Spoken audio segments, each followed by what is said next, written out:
سگا بیٹا جب قبر میں دفن کرتا ہے نا تو وہ بھی کہتا ہے وہ کونا، یہ کونا تھوڑا سا مٹی کم، میں یہاں بھی مٹی ڈالوں۔ پہلے لوگ روزانہ جاتے ہیں، پھر ہفتے کے بعد، پھر مہینوں بیت جاتے ہیں۔ کچھ قبریں ایسی بھی ہیں جن پہ کھڑے ہوں تو لگتا ہے قبریں رو رہی ہیں اور کہتی ہیں جاؤ میرے گھر والوں سے جا کے کہو کوئی پھیرا ہی لگا جائے، وہ ایک دفعہ آئے تو صحیح، کوئی مٹی نہیں ڈالتا۔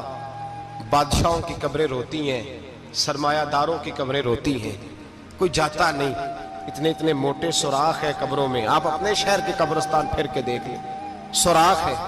او بھائی، حضرت مولا علی شیر خدا قبرستان گئے تو پہلے رونے لگے، پھر کہنے لگے قبروں والوں کیا حال ہے تمہارا؟